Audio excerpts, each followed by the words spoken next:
You've been told that words are just tools for communication, that they're neutral, that they're harmless unless someone uses them to insult or attack. But what if I told you that's a lie?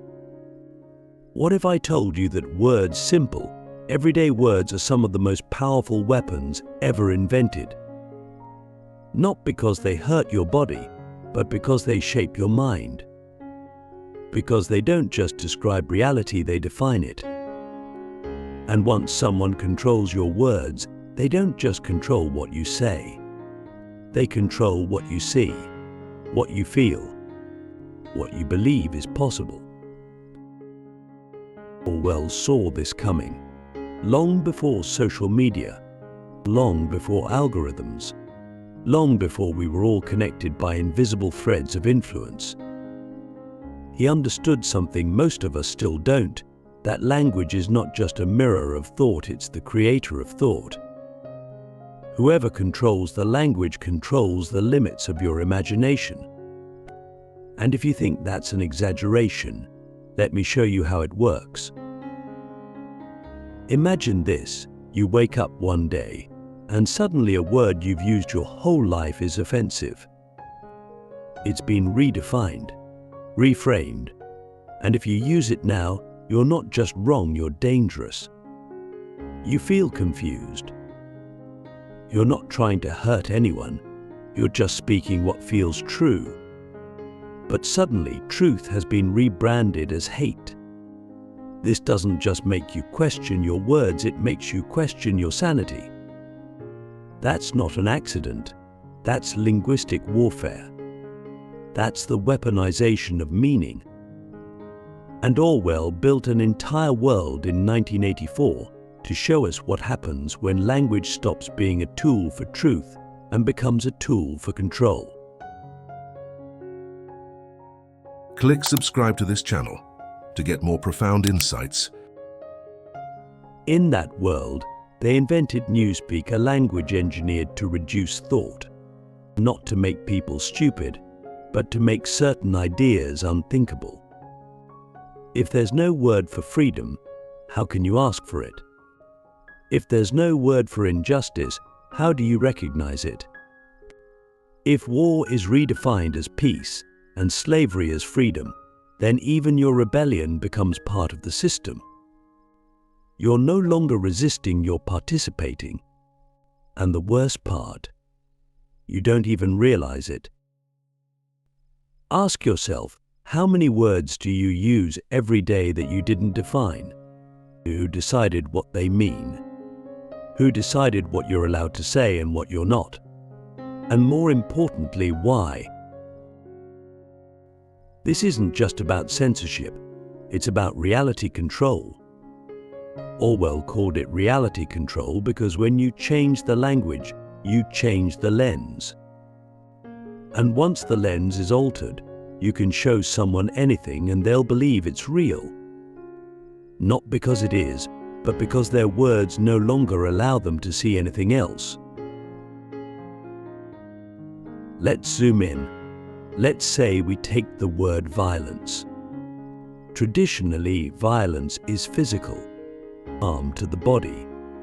But now, in many modern contexts, violence includes words, disagreement, belief, expression. If I say something you don't like and you call that violence, suddenly, I'm not just wrong. I'm dangerous. And if I'm dangerous, I must be silenced. Not debated, not reasoned with, but erased. You see how fast that escalates? That's the slippery slope Orwell warned us about. And we're sliding down it faster than ever. But here's the deeper layer. When you accept new definitions without question, you're not just losing your voice. You're losing your ability to think independently. Because thought requires language. And if you can't name a thing, you can't fully know it. That's why totalitarian systems always go after the language first. They don't burn the books until they've rewritten the dictionaries. Let me ask you, have you ever wanted to express something but didn't know how? Not because you lacked intelligence, but because you lacked the words? That's not a failure of thought. That's a failure of language. And if someone else controls that language, they control what you're allowed to be aware of. This is why Orwell's insight is so terrifying and so true. Words are not just descriptive, they're prescriptive. When someone tells you, this is the correct term, what they're really saying is, this is the correct way to think. And if you refuse, you're not just outdated, you're immoral. That's the genius of linguistic weapons. They don't just change speech, they change values. And it doesn't stop there.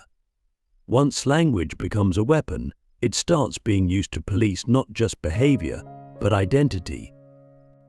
You're not allowed to be a certain kind of person unless you use the right words, unless you say the right phrases, unless you participate in the ritual of modern orthodoxy. And if you opt out even politely, you're labeled, ostracized, cancelled. But here's the paradox.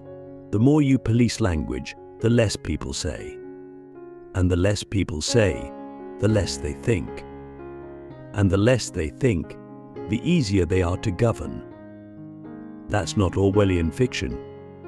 That's political reality. So what's the solution? How do we fight back, not with rage, but with reason? We start by reclaiming our relationship with language. We stop outsourcing our definitions. We stop letting culture tell us what words mean, and we start digging, questioning, asking, what did this word mean 10 years ago? Why did it change? Who benefits from the new definition? That's not paranoia. That's philosophical discipline. Next, we practice precision. We don't just talk to be heard, we talk to be clear. Because every vague word is a doorway to manipulation. If you say justice, define it. If you say harm, specify it. If you say truth, ground it. Because if you don't define your words, someone else will, and they may not have your freedom in mind. Third, we must defend open language even for people we disagree with. Because the moment we decide that only our words are safe, we've already lost the battle. Orwell wasn't warning us about the other side. He was warning us about all sides, about the temptation to silence, to simplify, to erase, but about the part of us that wants control more than truth. Let me ask you again, because this one matters. What are the words you've stopped using, not because they stopped being true, but because they stopped being allowed? That's where the war is happening. Not on the street, not in the news, but in you, in your vocabulary, in your willingness to speak the unspeakable, to question the unquestionable, to say, I will not let anyone define my thoughts by redefining my words. Orwell gave us the warning, but he also gave us the weapon, clarity. Because when you speak with clarity, you become immune to confusion. When you define your words, you reclaim your mind. When you choose truth over comfort, you become free even in a world that wants you silent. And the next part of this journey will take us even deeper. We're going to break down how modern manipulation hides in everyday speech. How phrases you hear every single day are shaping your reality without your awareness. And how to build a mind so sharp, so clear, that no amount of linguistic distortion can ever imprison it again. If I told you that the most dangerous battles of our time aren't being fought with bullets or bombs, but with vocabulary, would you believe me? Probably not. Because when we think of war, we think of chaos, fire, explosions. But Orwell knew something deeper. The most effective form of control doesn't come through violence. It comes through redefinition, through the quiet, strategic bending of language until what once meant one thing suddenly means something else. And if you don't notice the shift, if you don't catch it in real time, you become a prisoner to a reality that no longer matches the truth. Let's get serious. Have you ever noticed how certain words seem to change definition overnight? 1 week, tolerance means the ability to live peacefully with people who are different. The next, it means total agreement with one set of beliefs or else. 1 week, freedom means the right to speak your mind. The next, it means the freedom to obey. That's not evolution. That's programming. And the worst part, it's happening through words so common, so familiar, that you don't even realize you're being reprogrammed. Let's take an example. The word inclusive. Sounds beautiful, right? A world where everyone belongs. But in practice, we're now told that inclusivity sometimes requires exclusion of those with problematic views. So to be inclusive, we must exclude. That's a contradiction, but it's not framed as one. Why? Because the word has been emotionally weaponized. You're not allowed to question it. If you do, you're not just wrong. You're morally defective. And when questioning becomes immoral, thinking becomes a crime. But this is what Orwell meant by doublethink. Holding two contradictory beliefs and accepting them both as true. Inclusivity requires exclusion. Freedom requires censorship. But safety requires surveillance. Love requires silence. And if you dare say, wait, that doesn't add up, you're labeled a threat. Not because you're violent, but because you're clear. Let me hit you with a question that might sting. How many beliefs do you hold right now that contradict each other? But you've never noticed because the language around them has been softened, blurred, or morally inflated to hide the cracks. That's how it works. The war isn't just on facts. It's on meaning. And when meaning collapses, truth becomes impossible. And when truth becomes impossible, power takes its place. Now let's talk about harm. What does it mean to be harmed? Traditionally, harm referred to physical injury or measurable damage. But now, harm can mean hearing an idea you don't like, feeling uncomfortable, being challenged. And while trauma and mental health are very real, the expansion of harm into every corner of emotional discomfort has created something Orwell warned us about, the ability to punish thought in the name of safety. So here's the trap. If someone says something you disagree with, and you say, "That harmed me," the conversation ends. Instead of debate, we get silence. Instead of growth, we get conformity. And all of it is justified not by logic, but by language. But Orwell didn't fear disagreement. He feared a world where disagreement was redefined as violence. And we're in it. But this isn't just about politics or culture. This is about you, your mind, your ability to understand the world around you. Because when the words change, your worldview changes. And if that change happens without your consent, if it happens while you're scrolling, distracted, trying to be a good person, then your mind is no longer your own. You've been hacked, not with malware but with metaphors, not with viruses but with vocabulary. Let's go deeper. Think about the word truth. In a postmodern world, we're told that truth is subjective, that everyone has their truth. And while it's true that everyone has a perspective, a story, a lens, truth itself cannot be relative. Reality exists, even when we don't like it.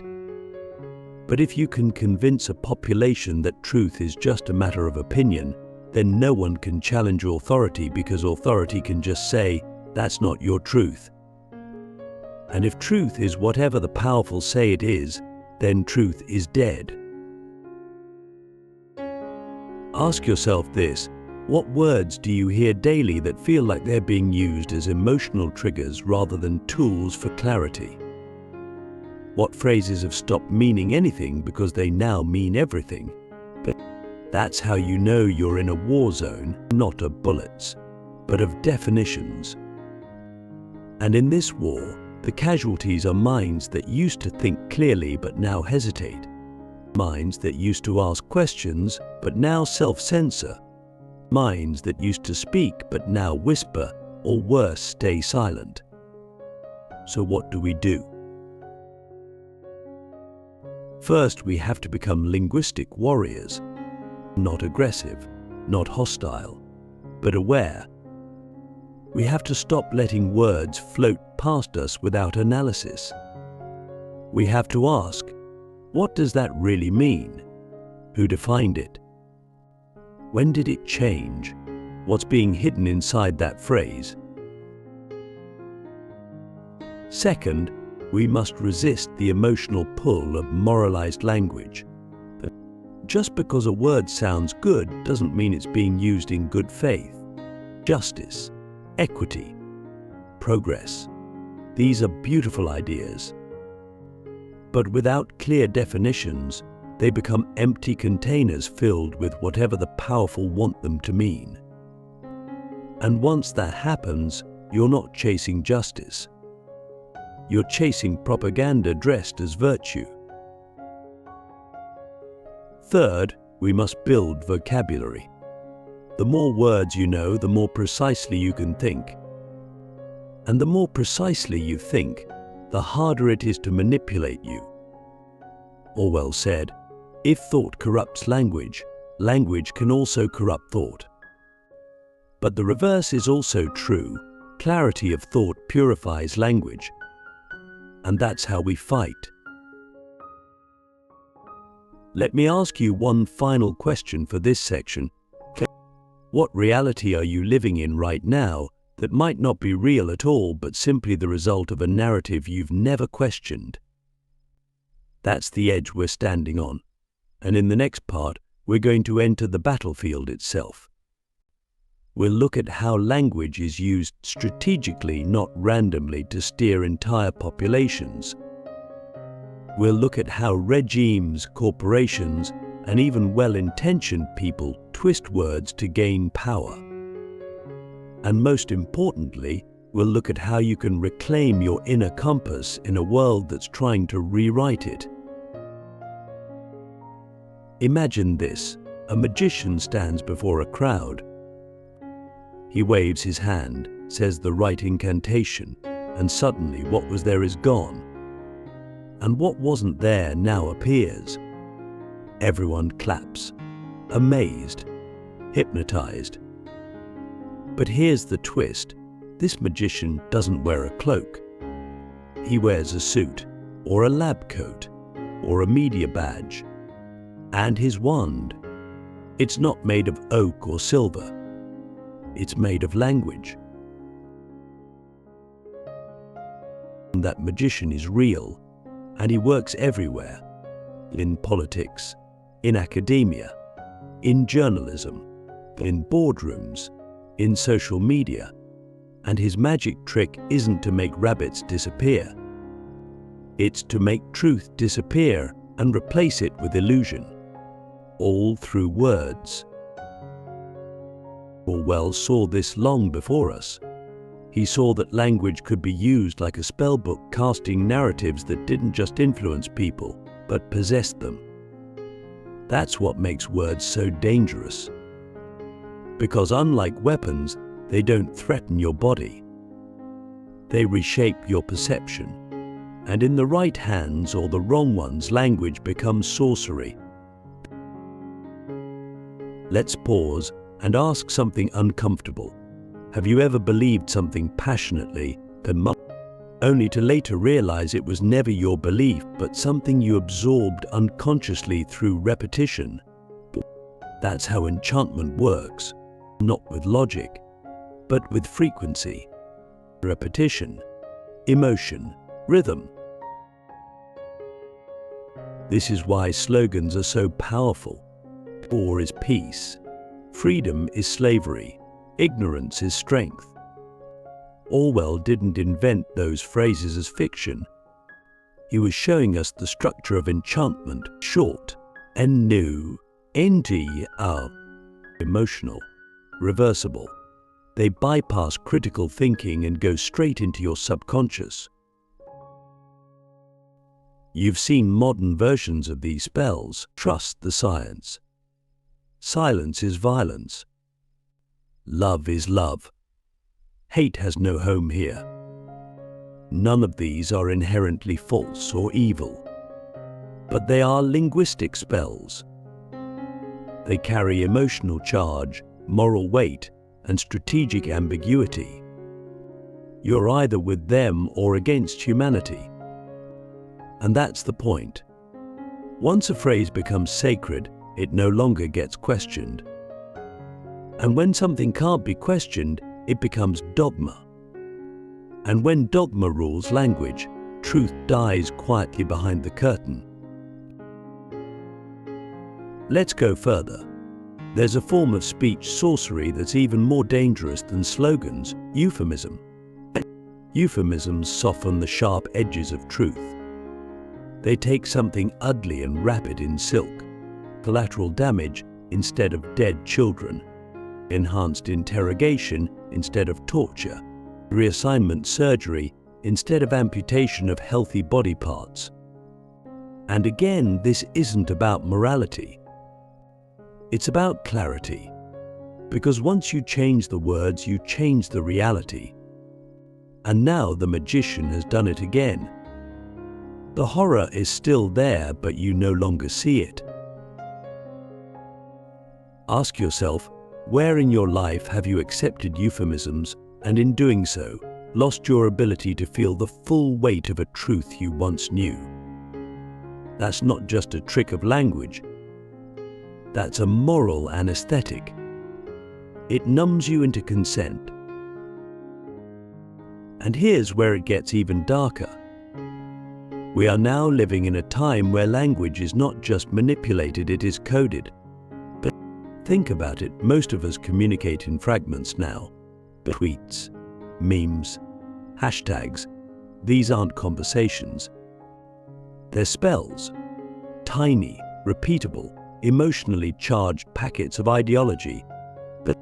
And once you've said the right spell, Black Lives Matter, Make America Great Again, no justice, no peace, you're not just expressing a thought. You're signaling allegiance. And in a tribal world, allegiance is everything. You no longer ask, is this true? You ask, will this get me accepted? You no longer say, I need to think about that. You say, what's the right thing to say here? That's not freedom. That's verbal submission. That's the silencing of the soul in exchange for social survival. And that's the sorcerer's final spell, self-censorship. When you no longer need external force to silence you because you've been trained to silence yourself. Orwell wrote about the thought police. But the most effective thought police live inside you. They whisper, don't say that. Don't question that. Don't even think that.